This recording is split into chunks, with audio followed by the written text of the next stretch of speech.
நாங்கள் மேற்கொண்ட பயணம் ஒன்றில் நபி ஸல்லல்லாஹு அலைஹி வஸல்லம் அவர்கள் எங்களுக்கு பின்னே வந்து கொண்டிருந்தார்கள். தொழுகையின் நேரம் எங்களை நெருங்கிவிட்ட நிலையில் நாங்கள் உலூத் செய்து கொண்டிருந்தபோது நபி ஸல்லல்லாஹு அலைஹி வஸல்லம் அவர்கள் எங்களிடம் வந்து சேர்ந்தார்கள். அப்போது நாங்கள் எங்கள் கால்களை தண்ணீரால் தடவிக்கொண்டிருந்தோம். அதை கண்டதும், குதிங்கால்களை சரியாக கழுவாதவர்களுக்கு நரகம்தான் என்று 2 அல்லது 3 முறை தம் குரலை உயர்த்தி இறைத்தூதர் ஸல்லல்லாஹு அலைஹி வஸல்லம் அவர்கள் கூறினார்கள் என அப்துல்லா இப்னு அமர் அலி அறிவித்தார். சஹீஹ் புகாரி 60. அத்தியாயம் 3. கல்வியின் சிறப்பு.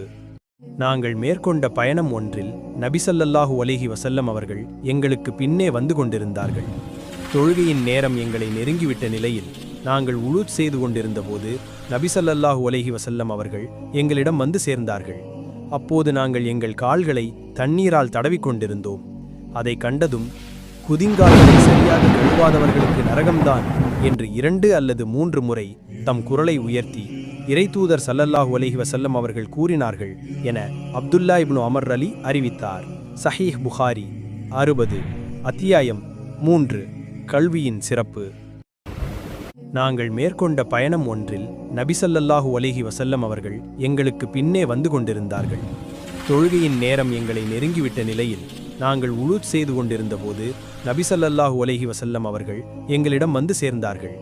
அப்போது நாங்கள் எங்கள் கால்களை தண்ணீரால் தடவிக்கொண்டிருந்தோம்.